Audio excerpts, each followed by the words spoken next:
Welcome to the Parenting Power Podcast, supporting parents with the real-life tools they need to raise the confident, interdependent people the world needs. Gail Bell and Juiie Friedman-Smith interview experts who share their knowledge to assist parents in creating a home environment where kids can thrive. Hello, this is Juiie Friedman-Smith. And I'm Gail Bell. Today's podcast is brought to you by Beaner's Fun Cuts for Kids hair salons. Parenting is hard, haircuts shouldn't be. Visit beanersfuncuts.com for a location near you. We're so glad that you're tuning in to our podcast because it gives us a chance to share ideas of experts that are making a difference for parents. Today, we are speaking with Juiie Van Rosendaal. Julie has loved food and recipes for as long as she can remember. Her mom likes to tell the story of 3-year-old Julie asking when I can cook by myself. When you can read a recipe by yourself, then you can cook by yourself. So Julie went off with a stack of cookbooks and learned how to read. And she's been cooking ever since. Julie now gets to write about it, teach people to not be afraid of it, and talk about cooking on the radio. Julie has worked in cheese shops, bakeries, restaurants, owned a catering business and a bakery, and has been writing cookbooks, 10, both on her own and collaborating with others, since her first self-published book came out in 2000. Julie has been the food columnist every Tuesday morning on the Eyeopener on CBC Calgary for 12 years and is the contributing food editor of the Globe and Mail and writes for several other publications across the country. But still, what Julie loves most is cooking for people, whatever that happens to look like. And she's been writing about it on her own website, Dinner with Julie, since January 2008. Gail and I spend a lot of time on that website. So welcome, Julie. It's great to be speaking with you. It is so nice to be here. I'm gonna keep that introduction and just play it for myself every day that I feel like I'm not doing. I'm not, every time I'm feeling down, I'm just gonna listen to that introduction again. That was so nice. Well, good for you. You do that. As Julie said, both she and I are huge fans and use your website all the time, including our children, and we both love food. We also know the importance of the family meal, but in today's busy world, Julie, can you share with us and our listeners any strategies that you have that would maybe make meal planning easier for these busy families? It's interesting because we live in this world of convenience foods and prepared foods and all these shortcuts to getting dinner on the table. And yet we're sort of constantly told that, we don't have enough time and we're so busy, which is true. I mean, kids have all these extracurricular activities more so than when I was a kid. I mean, I think there was swimming and piano when I was a kid, and now kids are doing all these things. They're on all these teams, and everyone's sort of always connected, I think largely because of the internet and social media. There's just always something happening. But there are more ways to get dinner on the table quickly. I think the key is making that decision to spend that time in the kitchen and seeing it as sort of a valuable time investment, especially if you have kids around who can get into the kitchen and help you, can sit at the dinner table while doing their homework while you cook, and they absorb that knowledge, that the techniques that you use to make dinner just by sort of being in the same room, even if they aren't chopping and hands-on helping you. I think it's really valuable time that screen-free. I mean, there aren't a whole lot of activities these days that you can sort of do at home with your kids that don't involve a screen. And I find, too, that being in the kitchen, whether you're doing something and they're doing something else or you're cooking together, it really encourages conversation. It's like kids sort of open up more when there's something else going on. And so my son and I have a lot of great talks in the kitchen while he's doing his homework or he's helping me prep for dinner. And those cooking skills are things that they're going to have for the rest of their life, and I think it's really important for their long-term health. And they almost absorb it. Well, Gail and I always say kids live what they learn and learn what they live. And just watching what's going on as they're doing their homework or doing other things, even if they're not cooking with us, they almost absorb the process by watching it day after day after day. They really do. They do. And so I hear from so many people who say, I never paid attention. My parents sort of shooed me out of the kitchen when it was time to cook, and now I don't know how to cook and I need to learn. And so I think that we sort of take for granted that learning is happening even when we're not actively sitting them down and showing them how to do something. But to go back to your question about shortcuts, I should really address the original question. I think there are a lot of things that you can do beyond buying pre-prepared foods, convenience foods, to sort of get a head start on dinner. And so when I am in the kitchen and I am chopping onions for a sauce or a soup, often I'll chop a whole bunch. I got the chopping board out, the knife out. I'll chop a whole bunch of onions, a whole bunch of carrots and celery, whatever, and put them in the freezer. And having a big bag of chopped onions in the freezer is surprisingly a relief when I go to start dinner. And I don't have to get out a chopping board and chop an onion, right? Because so many dishes start with a chopped onion. And when the vegetables are frozen, the cell structures have sort of expanded and broken, so they sort of got a kickstart. They sort of melt in the pan when you get things going. So having these sort of prepared foods, whether I roasting another extra chicken, it's just as easy to do 2 chickens at once than it is to roast one. Same oven time, same energy use, and having that roasted chicken on hand, or having twice as much chili, just sort of cooking extra and sticking in the freezer, putting in the fridge as a head start. Even just tucking in a few sweet potatoes while the oven is on to cook whatever else I'm cooking for dinner, a meatloaf. Having that in the fridge is sort of a head start to dinner the next day. Oh, I'm going to remember that one, because sweet potatoes is one of my daughter's favorite snacks. I never thought of that before. When I'm cooking a chicken, I can throw in sweet potatoes. I'm all about sort of maximizing that heat when the oven is on. And just having those roasted potatoes are delicious. Roasted vegetables of all kinds are delicious. A lot of people think of sort of steaming them, but every vegetable I can think of is a delicious roasted. People sort of have this fear of leftovers. Having leftover roasted vegetables in the fridge is fantastic because you can do so many things with them, even just for lunch, for quick lunches, for quick dinners. And it takes so long to roast them on their own. You're not necessarily inclined to turn on the oven and roast them for an hour, but if you have a whole bunch in the fridge, I think leftovers need to be rebranded. I totally agree. They're the best thing going as far as I'm concerned. Yeah. We always wonder whether some of the reason that cooking isn't happening is because people feel like there's no way they can prepare a meal that's restaurant quality, or they're so worried about doing it well that they just don't even start. And I think what I've heard you say many times is that meals are really more about people being together while eating as opposed to the food that the people are eating. Totally. It's really interesting because people always ask, what did my mom make when I was a kid? And I remember my dad's stew, and I remember my mom making like spaghetti and fish. I remember her making fish because I didn't like fish a kid. I love it now. But I don't really, and I kind of feel bad that I don't remember a lot of the dishes she made. Oh, she made classy chicken from Besser Bridge. And a few things from Joy of Cooking, the 1-egg cake from Joy of Cooking. Anyway, but I remember being around the table. And so I think kids won't necessarily remember exactly what dish you make or if it's perfect. I think the whole culture of food TV and competition shows and superstar chefs, I think the bar has been raised so high that I hear people all the time say, I'm a terrible cook, I can't cook.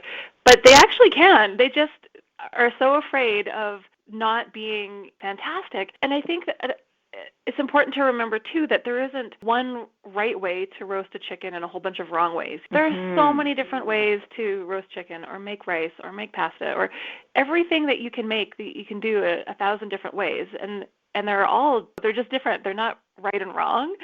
They're not better or worse, and whatever works for you is awesome. But there's just so much competition out there and so much beautiful food and so many people doing these great things that I think there's a lot of pressure on people to be really great home cooks, which is too bad.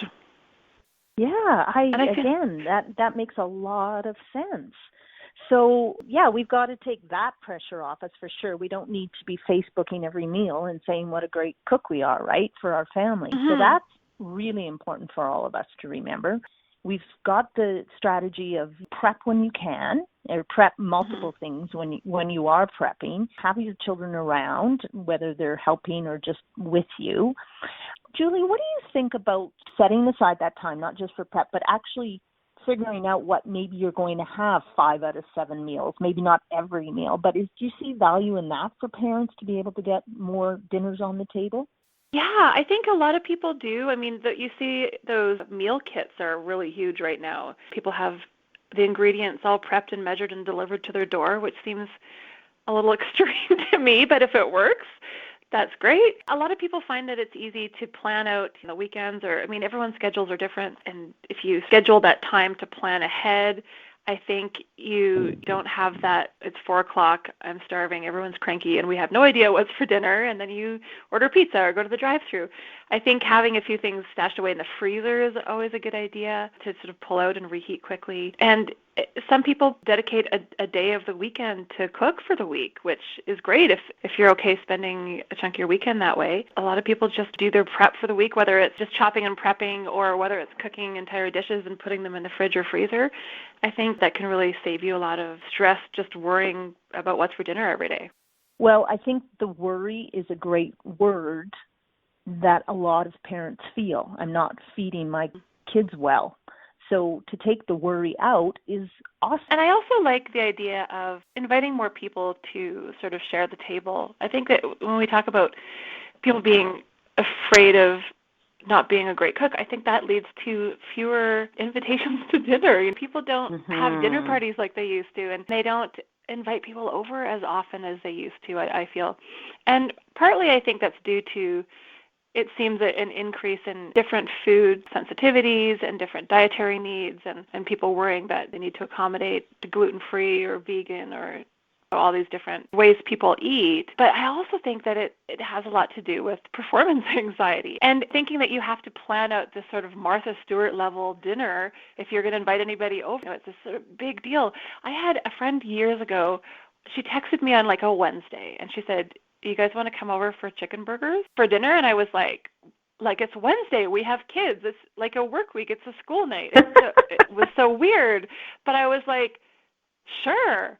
And so I grabbed something for dessert, and she grabbed some buns and teriyaki chicken in the freezer, and she threw them on the grill, and we just met at her house at 6 o'clock, and the kids played, and we made dinner together and had a salad, like it was a salad and some grilled chicken sandwiches and this dessert that I picked up on the way. And I still remember it now, it was like no effort, no planning. Who cares if there's a mess, because your friends don't come to see how well you've cleaned your house.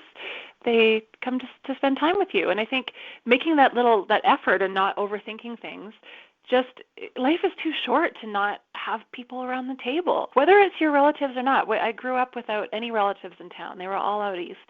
And so we didn't have big family dinners with aunts and uncles and cousins and grandparents. But my parents always made it an effort to sort of invite extra people over. So we had neighbors and friends, and people from work who didn't go home for Christmas would come over for Christmas. And just that atmosphere of conviviality and sharing food together, it makes such a difference, I think, in your life.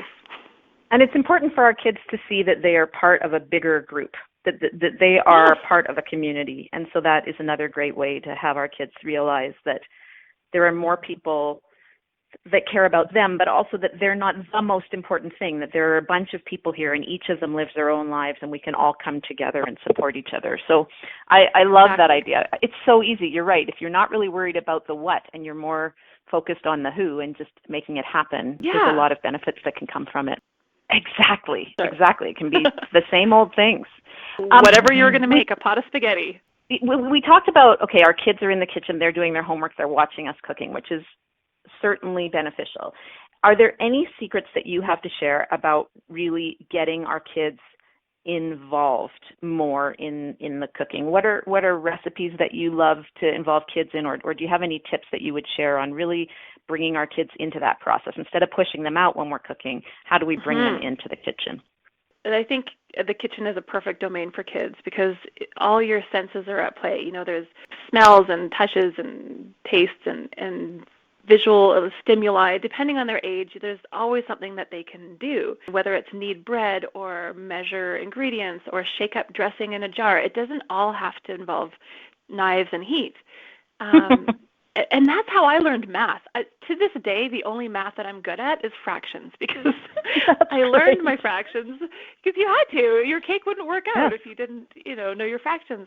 And so it's a great learning environment too because kids, read a recipe or learn to sort of follow directions, learn the science of what makes things bubble and rise. They might play around with yeast or they might make pasta dough.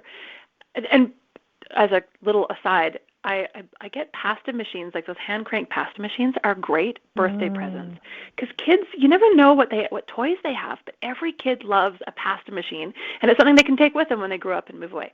Oh my gosh, that's brilliant. Yeah, and it's cheap. Like homemade pasta is a lot of work, and dried pasta at the store is cheap. But to make dough is like an egg and some flour, right? And they can sit at the table and they can work it, they can crank it through, they can make ribbons, they can make shapes, and then you have this fresh pasta for dinner.